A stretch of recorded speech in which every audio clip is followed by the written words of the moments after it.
Bom dia, eu sou Isabela Miranda. Eu vou falar um pouco sobre a doença de Alzheimer, que é uma condição neurodegenerativa progressiva e que afeta principalmente a memória, o pensamento e o comportamento, e é a forma mais comum nos idosos. Ele é caracterizado principalmente pela acumulação anormal de duas proteínas no cérebro, que é a placa beta-amiloide e emaranhados neurofibrilares com pulso digital. Essas acumulações, elas vão interferir ali nas comunicações entre células nervosas e vão levar à morte neuronal e à perda de função cerebral. A beta-amiloide é normalmente produzida no cérebro e se degrada naturalmente, mas em pessoas com essa doença, ela se acumula formando placas insolúveis que vão interferir na função neuronal. E além disso, a proteína de Tau vai desempenhar um papel muito importante na estabilização dos microtúbulos dentro das células nervosas.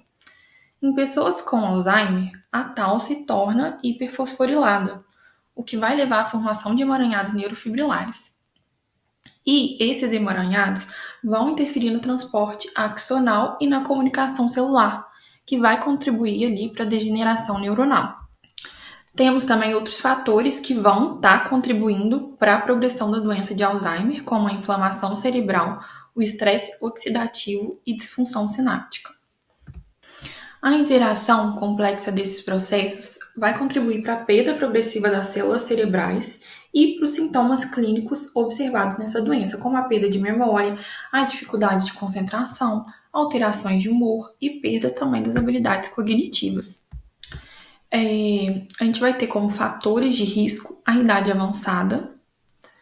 Normalmente, essa doença aparece mais em pessoas com mais de 65 anos de idade, pessoas com histórico familiar de Alzheimer, o sexo, que normalmente são mais comuns essa doença em mulheres do que comparada aos homens, o histórico médico e cardiovascular, que tem algumas doenças que podem aumentar o risco de Alzheimer, como pressão alta, diabetes, obesidade, tabagismo, colesterol alto.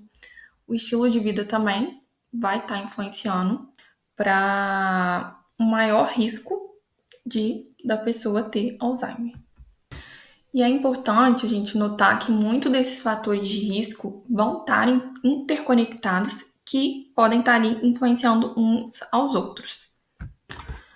Então, os sintomas mais característicos dessa doença é o declínio progressivo da memória, especialmente na memória recente. Pacientes com Alzheimer, eles vão ter dificuldades em lembrar eventos recentes, nome de familiar, datas importantes ou até mesmo compromissos. Também podem apresentar dificuldade de pensamento e raciocínio, desorientação temporal e espacial, dificuldade na linguagem, mudança de humor, de personalidade, perda de habilidade cognitiva e funcional e problemas motores. Pode estar apresentando ali uma marcha instável, uma rigidez muscular.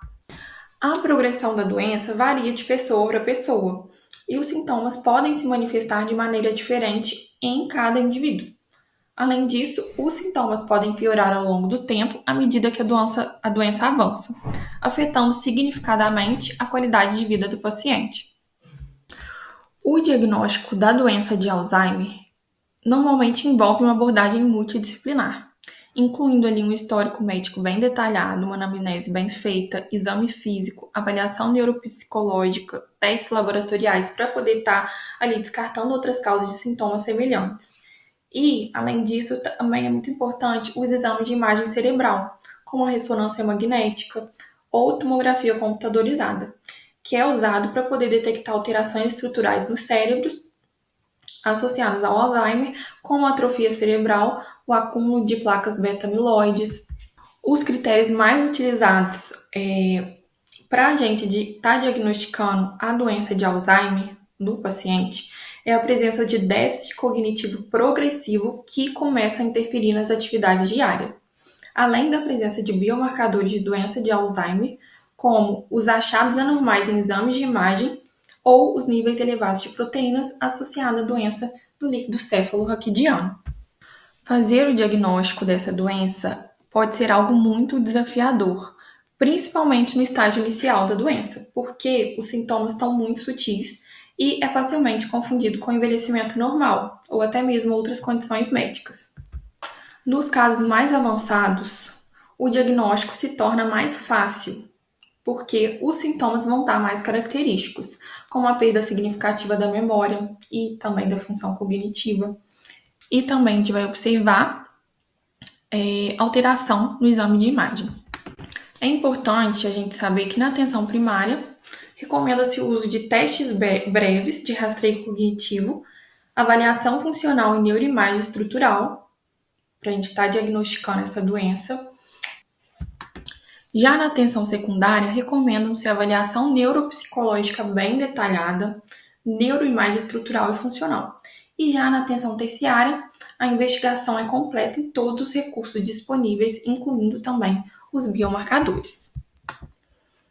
Então é isso. Aqui está a minha referência. Muito obrigada pela atenção.